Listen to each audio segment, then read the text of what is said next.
अस्सलाम वालेकुम। क्या आप आईन पाकिस्तान के मुताबिक अपने बुनियादी हुकूक जानते हैं? यकीनन आप नहीं जानते होंगे, इसलिए ये वीडियो लाजमी देखिएगा। इसके अंदर मैं आपको आईन पाकिस्तान के अंदर दर्ज जो आपके फंडामेंटल राइट यानी बुनियादी हुकूक और उनकी फहरिस्त और साथ साथ उनके रेलेवेंट आर्टिकल्स भी बताने वाला हूँ। इसलिए ये वीडियो लाजमी देखिएगा। आपको पता होना चाहिए कि आपके बुनियादी हुकूक पाकिस्तान के अंदर क्या हैं, और मैं ये भी बताने वाला हूँ इस वीडियो के अंदर फंडामेंटल राइट जो अगर वायलेट हो जाए तो आपने उसके खिलाफ क्या करना है, किस फोरम से रुजू करना है। तो चलिए वीडियो की तरफ चलते हैं। सबसे पहले आईन पाकिस्तान 1973 के पार्ट 2 के आर्टिकल 8 की तरफ चलते हैं। आर्टिकल 8 इज अबाउट कि कोई भी कानून जो फंडामेंटल राइट से मुतसादिम होगा वो कलअदम होगा। फिर इसके बाद है जी आर्टिकल 9। आर्टिकल 9 शख्स की सलामती का तहफ़्फ़ुज़ के बारे में है, यानी किसी शख्स की जिंदगी या आज़ादी नहीं छीनी जाएगी। इसके बाद है आर्टिकल 10।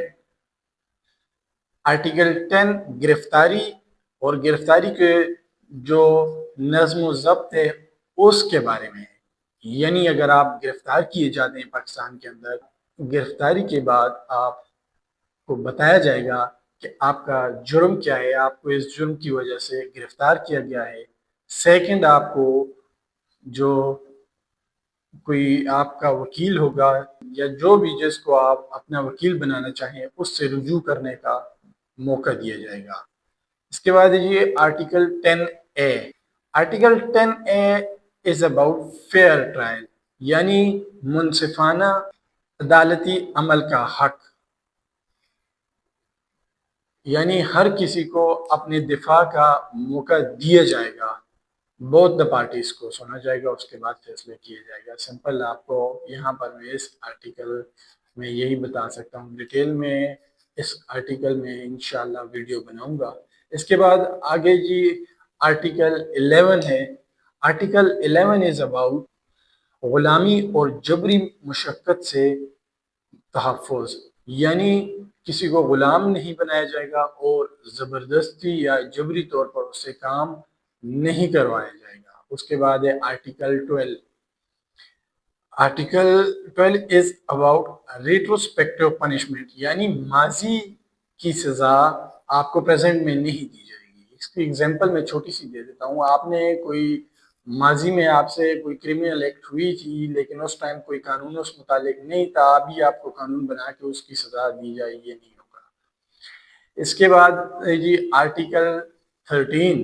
आर्टिकल 13 इज अबाउट के आपको दोहरी सजा और जबरदस्ती जुर्म कबूल करवाने पर मजबूर नहीं किया जाएगा। इसके बाद ये आर्टिकल 14।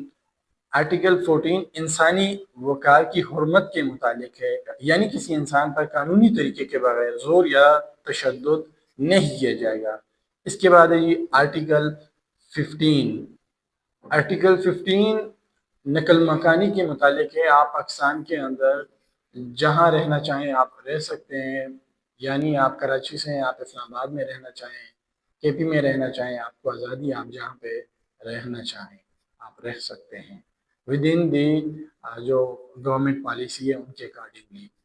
उसके बाद है जी आर्टिकल 16। आर्टिकल 16 इज्तिमा की आज़ादी के मुतालिक है कि आप इज्तिमा वगैरह कर सकते हैं, लेकिन वो भी आपने गवर्नमेंट की जो पॉलिसीज़ हैं उनके मुताबिक करना है। अक्सर लोग इज्तिमा इस बात को इस तरीके से ले लेते हैं कि अब ऐसी जगह इज्तिमा करें जिससे आम आवाम को ज़्यादा तकलीफ होगी, तो गवर्नमेंट यकीनी तौर पर ऐसा इज्तिमा होने से आपको रोकेगी। तो आप हमेशा इज्तिमा करें, लेकिन उसे गवर्नमेंट की जो पॉलिसीज़ वज़ा की गई होती हैं उनके अकॉर्डिंगली किया करें।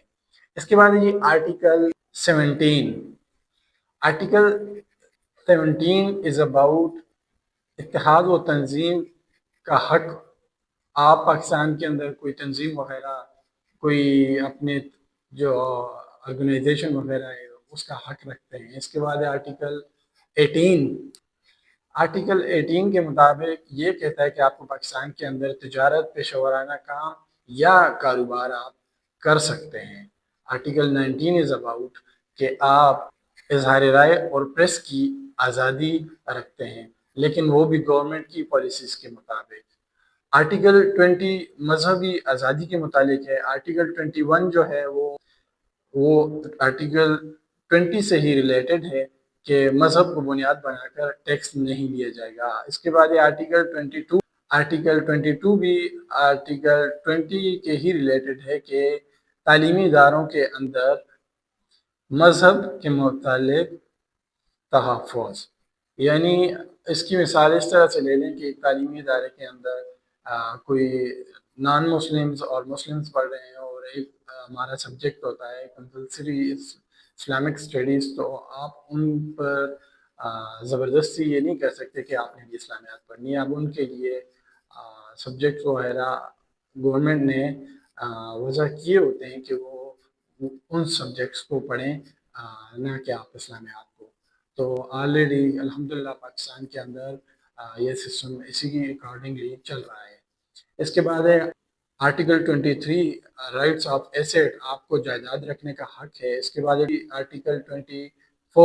آرٹیکل 24 اس متعلق ہے کہ آپ کو غیر قانونی یعنی ان لافلی جائیداد سے محروم نہیں کیا جائے گا۔ آرٹیکل 25 ہے، یہ بہت ہی فیمس آرٹیکل ہے، آپ کو بتاتا چلوں۔ اس کے مطابق تمام شہری مساوی ہیں، یعنی سب شہریوں کو برابر حقوق حاصل ہیں۔ اس کے ساتھ ہی آرٹیکل 25A ہے، جس کے مطابق ہر شہری کو مفت تعلیم کا حق، یعنی 5 سال سے لے کر 16 ایئر تک جو میٹریکولیشن کا ابھی سسٹم پاکستان کے اندر چل رہا ہے، وہ بھی کانسٹیٹیوشن نے ہمیں بتایا، اور اس کے اکارڈنگلی گورنمنٹ جو ہے میٹرک تک FSC تک فری کی تعلیم آپ کو دے رہی ہے۔ تو یہ کانسٹیٹیوشن کہہ رہا ہے کہ بیسک 5 ایئر سے لے کر 16 ایئرس تک تعلیم آپ کو فری دینی ہوگی۔ آرٹیکل 26 کہتا ہے کہ ہر عوامی مقامات پر مساوی رسائی، اور لاسٹ ون ہے آرٹیکل 27۔ آرٹیکل 27 یہ کہتا ہے کہ جنس، مذہب، نسب اور نسل کی بنیاد پر سروسز آف پاکستان کے اندر امتیاز نہیں برتا جائے گا۔ یہ تھی جی ہمارے فنڈامنٹل، یہ تھے جی بنیادی حقوق جو کہ کانسٹیٹیوشن 1973 کے اندر بیان کیے گئے ہیں۔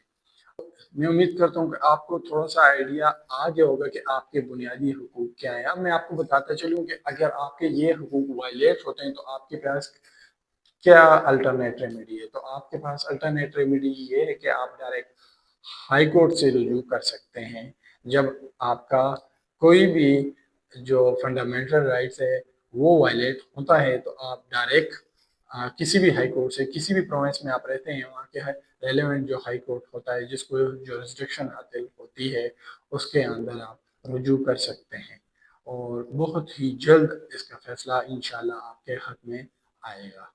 اگر ویڈیو پسند آئے تو لازمی لائک اور شیئر ضرور کیجیے گا۔ شکریہ۔